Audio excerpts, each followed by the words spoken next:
Sí, doctor. Sí, doctor. Muy bien. Entonces vamos a hablar de la ascitis, ¿no? La ascitis. ¿No? Normalmente existe, ¿cómo se llama? Normalmente existe una cierta cantidad de líquido en la cavidad peritoneal. Como ustedes ven, pueden haber entre 100 a 200 mililitros de líquido, ¿no? Pero en algunas situaciones como esta, ¿no es cierto? Es un paciente cirrótico, ¿no? Que tiene, ya están viendo ahí, circulación colateral, ¿no es cierto? Pueden acumularse hasta 8 o 10 litros en la cavidad abdominal, ¿de acuerdo? Puede haber gran cantidad de líquido. Entonces, uno tiene que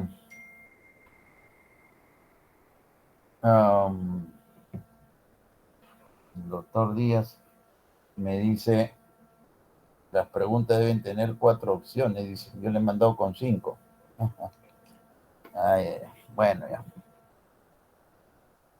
¿Qué le digo? Que le quite uno. Son 4 opciones nada más. Yo pensé que eran 5.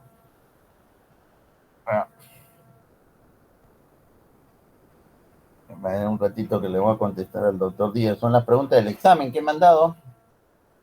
En la noche entonces le corrijo.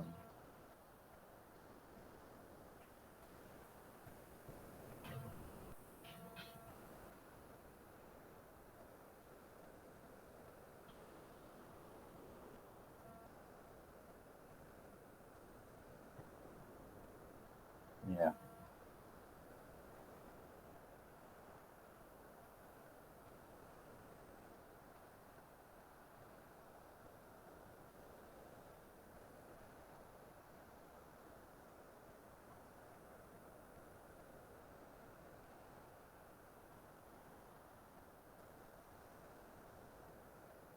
Ya, le voy a contestar al doctor. La pregunta para su examen, ¿ah? Ya. Muy bien. Entonces, cuando uno encuentra a un paciente que tiene líquido en la cavidad abdominal, lo primero que se va a preguntar, ¿será un trasudado o será un exudado? Por supuesto que no hay forma de saberlo externamente, ¿de acuerdo? Eso va a ser con el estudio del líquido ascítico, como vamos a ver después, ¿de acuerdo? Pero bueno, ya desde ahora ustedes tienen que ir aprendiendo qué situaciones pueden dar un trasudado y un exudado, ¿no? Por ejemplo, la cirrosis, ¿no? Que es una patología clásica que puede dar acumulación de líquido en la cavidad peritoneal, da líquido que corresponde a un trasudado, ¿no? El síndrome de Budd-Chiari, ¿qué cosa es el síndrome de Budd-Chiari? Es una obstrucción, ¿no? Por una trombosis de las venas suprahepáticas, ¿de acuerdo? Y entonces también puede dar un trasudado, ¿no? Los pacientes que tienen cuadros nefróticos, ¿no? Los renales, síndrome nefrótico, ya saben, eso se hinchan por todos lados, ¿no? Uh, tienen agua por todos lados, están hinchados la cara, están abotagados, están con derrame pleural, están con edema, están con el escroto también con edema, ¿no? Y por supuesto también pueden tener ascitis, ¿no es cierto? Los pacientes que tienen falla cardíaca, ¿no? Ya sea falla cardíaca global o sobre todo los pacientes que tienen falla cardíaca del lado derecho, ¿no? Pueden tener líquido en el abdomen, ¿no? Los pacientes con pericarditis, sobre todo pericarditis constrictiva, igual pueden tener líquido en el abdomen. Todo eso son situaciones en el cual corresponden a trasudados, ¿no? Un paciente desnutrido con una albúmina en 1, en 2, puede tener derrames pleurales, puede tener igualmente líquido en la cavidad abdominal, ¿ya? Y en el otro lado están los exudados, ¿no? Las neoplasias, ¿no? En general, cualquiera sea, ¿no? Que comprometan el peritoneo, los tumores de ovario, la tuberculosis, ¿no? Muy frecuente. Enfermedades inflamatorias, ¿no? El lupus, miren la pancreatitis que acabamos de ver, pueden dar exudados, ¿no? Como parte del análisis del líquido peritoneal, ¿ya? Hay varias teorías, ¿no? Un poquito de la fisiopatología nomás. Hay varias teorías por las cuales se produce digamos, líquido en el abdomen, ¿no? Primero es la teoría del volumen circulante bajo, ¿no? Dicen que la hipertensión portal disminuye el volumen plasmático, esto produce un aumento del sistema renina-angiotensina-aldosterona, este conlleva una retención de agua y sodio y eso lleva a la acumulación de líquido en el abdomen. Esa es la teoría del volumen bajo, ¿no? En el otro lado es más bien la teoría del volumen alto, ¿no? Que la hipertensión portal, una vez más, ¿no? Partiendo de ahí, produce una retención de frente, ¿no? De agua y sodio, eso aumenta el volumen plasmático y eso conlleva la citis, ¿no? Y la otra teoría que es la más aceptada, digamos, es una que combina ambas, ¿no?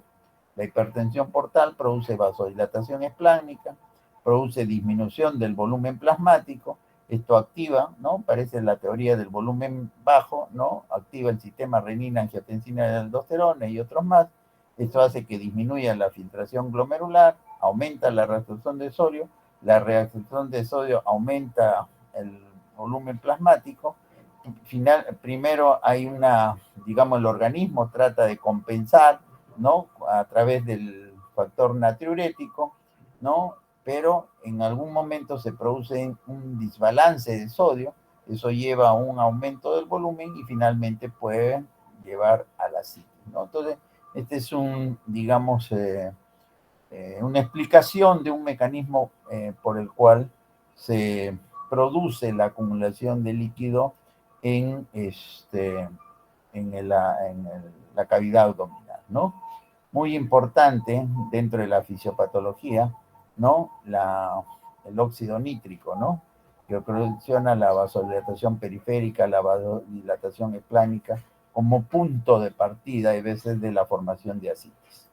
No se olviden de esto, ¿no? No se olviden del hígado graso. Cada vez vemos más pacientes, ¿no? Con sobrepeso, con obesidad ya mórbida, que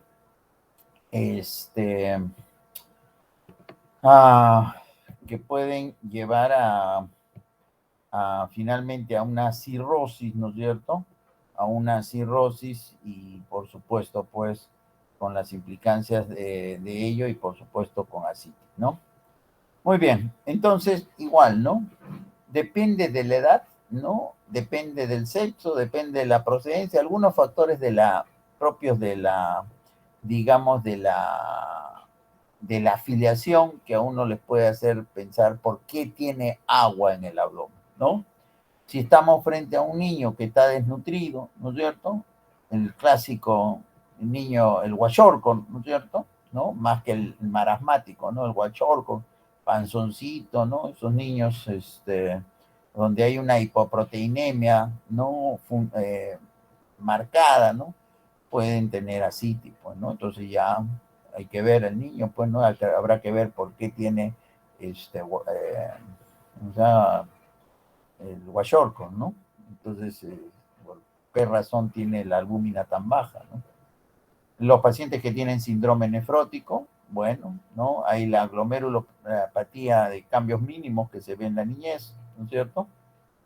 Y pueden hacer ascitis. En adultos, lo más frecuente que hagan ascitis son los pacientes cirróticos, ¿no? La hepatopatía crónica. Pero no quita, como hemos dicho, pacientes nefrópatas, pacientes con tuberculosis, los ancianos, neoplasias, por supuesto, la carcinomatosis, como hemos dicho. Los varones sufren más de hepatopatía crónica, ¿no? Que las mujeres, por el hígado graso, por el alcoholismo, ¿no? Por las hepatitis, ¿no? B y C, que son más frecuentes en los varones, ¿no? Las mujeres, lupus, ¿no? Pueden llevar a ascitis, el hipotiroidismo, ¿no? El mixedema, ¿no? Y bueno, es importante a veces la procedencia, ¿no? Y más aún si no han recibido vacunas, ¿no? Para en los casos de hepatitis que pueden llevar pues a enfermedades crónicas hepáticas y finalmente pacientes tener ascitis. Importante los antecedentes, ¿no? Siempre hay que preguntar, ¿no? Si un paciente viene por primera vez, ustedes no lo conocen, viene por primera vez y entonces ustedes lo ven y dicen, no, este paciente está con ascitis, hay que preguntar a los familiares o al paciente, ¿no? ¿Tiene antecedentes de alcoholismo? ¿no? Ha sido diagnosticado ya de un problema de una hepatitis crónica, una cirrosis, ¿no es cierto? Preguntar por hepatitis B, por hepatitis C, ¿no? Preguntar si tiene historia de falla cardíaca, ¿no? Si ha tenido algún problema en el pericardio, ¿no? Si tiene problemas renales, síndrome nefrótico, si usa algún tipo de medicamento. Hay medicamentos que pueden producir no ascitis, sino pueden producir síndrome nefrótico, ¿no? Y entonces puede ser la causa de la citis, ¿no? Hay que ver la historia, no vaya a ser que sea un paciente con una tuberculosis, con un cáncer, ¿no? Los desnutridos, como hemos dicho, las transfusiones de sangre importantes, no vaya a ser que le hayan pasado hepatitis B, hepatitis C, etcétera, etcétera, etcétera, ¿no? Entonces, es muy importante, ¿no? Estoy hablando de un paciente que viene por primera vez, no lo conozco, pero viene por ascitis, ¿no? Entonces, tengo que preguntar una serie de antecedentes en función de las patologías más frecuentes. Entonces, ¿cuáles son los síntomas cardinales de un paciente que tiene ascitis? Básicamente se va a quejar de qué cosa, de que la barriguita, entre comillas, se le ha hinchado, ¿no? Y que tiene, ¿no? Que le pesa un poco el abdomen. ¿Cómo no le va a pesar si tiene varios líquidos de agua ahí? Pues, ¿no es cierto? Y a eso pueden haber algunos, como dice, síntomas accesorios, ¿no? Si hay dolor, cuidado, hay que sospechar que no vaya a ser que ese líquido sea infectado. Diarrea puede haber, sí, pues, porque de repente hay edema también, ¿no? O la misma hipoproteinemia. Disnea, bueno, si un paciente tiene, no sé, pues 10, 12 litros en el abdomen, ¿no? El hemidiafragma se eleva, menos campo pulmonar, el paciente puede quejarse de que le falta un poco el aire, ¿no? Fiebre, porque ese líquido puede infectarse. Polaquiuria, porque el líquido hace que la vejiga no se pueda distender, ¿de acuerdo? Y con poco volumen, el paciente va a tener la necesidad de ir al baño, pueden haber polaquiuria. Pero ya, digamos que esos son manifestaciones más raras, ¿no? Lo frecuente es que llegue porque se está distendiendo, pues, ¿no? Se está distendiendo, la barriguita la siente media pesada, ¿no? Y algunas otras características, algunos otros síntomas accesorios, ¿no? Pero los dos primeros son los fundamentales. Muy bien, entonces ustedes lo van a evaluar, lo van a examinar, ¿no? Encontrarán pues signos de desnutrición. Bueno, si el paciente, por ejemplo, un niñito, como hemos dicho, un guayorco, ¿no? Hay que buscar los estigmas hepáticos, ¿no? Ya saben, las telangiectasias, ¿no? La hipertrofia parotidia, ¿no? La pérdida de vello axilar, este, de vello axilar, de vello pubiano, ¿no? La ginecomastia, ¿no?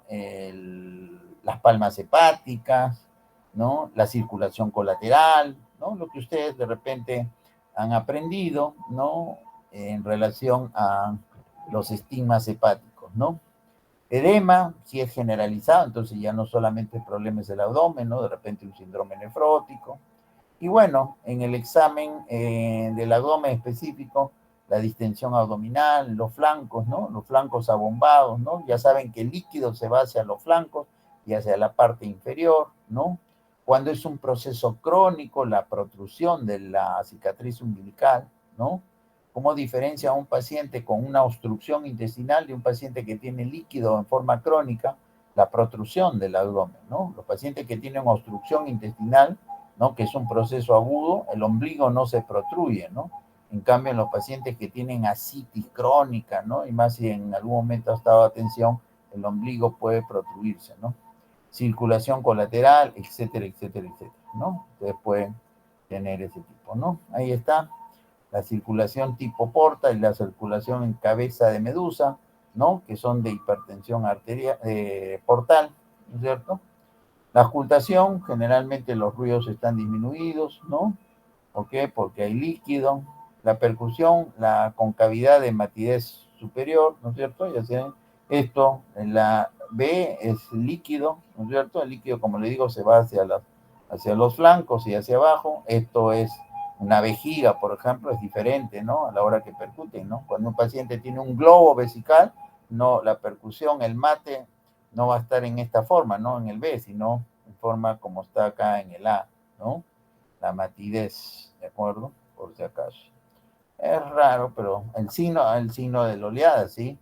¿No es cierto? En lo cual, como ven, eh, alguien les ayuda, o ustedes mismos con su dedo pueden, en la línea media, ¿no? Alguien que le ponga la mano y ustedes con sus dos manos a los costados, con una percuten o empujan un poco y ustedes sienten, entre comillas, como si fuera una olita, ¿no? El signo del témpano es más raro, ¿no? Cuando hay gran cantidad de líquido y pues, es como cuando ustedes ponen un hielo en un vaso y de repente lo empujan y el hielo vuelve a flotar, ¿no? Algo parecido, pero es muy difícil a veces de apreciar. Finalmente, la palpación superficial, la palpación profunda, hay que buscar, ya saben, en la palpación superficial si hay algún tipo de resistencia, ¿no? En un paciente con ascitis que hay resistencia, cuidado, no vaya a estar siendo una peritonitis, una infección, el líquido se puede infectar.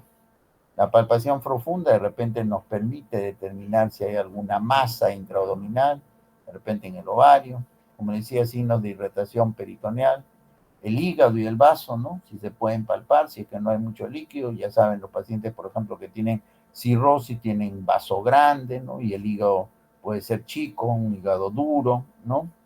Entonces, esos hallazgos pudieran ustedes encontrar, ¿ya? Y bueno, hacen sus estudios básicos, ¿no? Hay que pedirle pues sus pruebas hepáticas, ¿no? Pues, si ustedes no tienen, digamos, todavía diagnóstico, ¿no? Por supuesto que si el paciente ya tiene una enfermedad conocida, no van a estar haciendo muchos análisis, ¿no? Hay que hacer su perfil hepático, su serología para hepatitis B, para hepatitis C, ¿no? Y finalmente, ¿no? Si alguna todavía no tienen un diagnóstico claro, tienen que hacer un estudio de líquido ascítico, ¿no? El líquido ascítico tienen que hacer, ¿ya? Si un paciente le encuentran, por ejemplo, está con signo de irritación peritoneal, está con dolor, le encuentran más de 500 leucocitos y de esos más de 250 son neutrófilos, entonces, lo más probable es que el paciente tenga una infección, ¿no? Intraabdominal, ¿ya? Por si acaso. Bueno, y entonces se punza generalmente en el lado izquierdo, ¿no? Este es un paciente muy especial que tuvimos. Miren el líquido, ¿no? Un líquido medio lechoso, ¿no?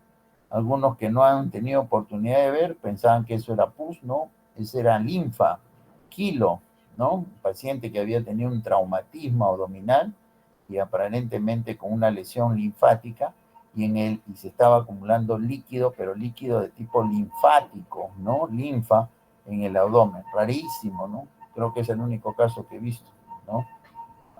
Y bueno, y finalmente, como les decía, tienen que diferenciar si estamos frente a un trasudado o un exudado, ¿no? Y ya saben, si es un trasudado, hay que buscar en la lista de cuáles son las causas que dan trasudado. Si es un exudado, igualmente, ¿no? Y la otra que se utiliza es el gradiente de albúmina suero ascitis, que es restar la albúmina del suero menos la albúmina en el líquido acítico, ¿no? Y decimos que está elevado si es mayor de 1 gramos por decilitro y es bajo en menos de 1 gramos por decilitro, ¿no? Por ejemplo, los pacientes cirróticos tienen una gradiente albúmina suero líquido en elevado, ¿no? Los pacientes con cirrosis. Y así, ¿no? La tuberculosis, más bien la gradiente es baja, ¿no? La pancreatitis, la gradiente es baja. Los pacientes que tienen falla cardíaca, gradiente alta, y ahí tienen una lista de quienes pueden tener, ¿no? Importante, esta gradiente siempre se calcula, ¿ah? Exámenes complementarios, las radiografías, la ecografía abdominal, la tomografía. Bueno, ¿no? Aquí se ve pues una opacidad en todo el abdomen, ¿no? Que habla de que hay probablemente líquido. La ecografía puede ver líquido, ¿no es cierto? Puede ver ascitis, pero ahora es mucho mejor verlo en la tomografía, ¿no? Todo esto que está, ¿no? Es agua, ¿de acuerdo? Y bueno, ¿no? Si yo veo esta tomografía, por ver las características del hígado, yo digo, debe ser un hígado medio cirrótico, ¿no? Y ahí está, para que vean, ¿no? La cirrosis hepática.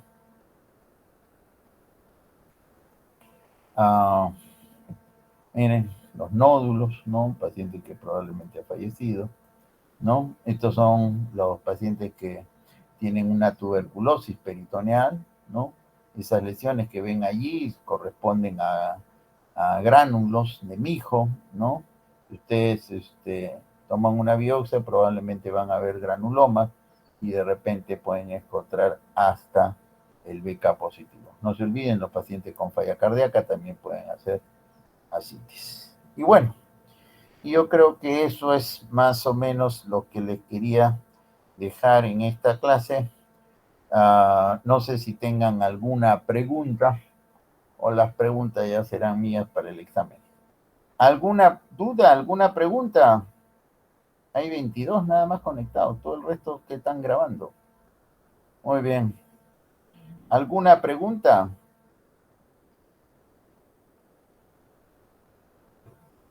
¿Ninguna? Sí, sí, sí, sí. Muy bien. Entonces, si no hay preguntas, como digo, ya serán las mías en el examen, que no son difíciles. Trato de poner siempre, digamos, preguntas de patologías más o menos comunes, ¿no? No cosas exóticas, porque al final lo primero que ustedes tienen que aprender son lo común, lo del día a día, lo más frecuente. Listo, con esto creo que terminamos las clases que me correspondían. Les agradezco a los que han estado presentes. Y bueno, pues, ¿ya? Nos vemos entonces mañana con mis alumnos. Muy bien, ¿cómo se despiden? Muchas gracias, doctor. Gracias, doctor. Buenas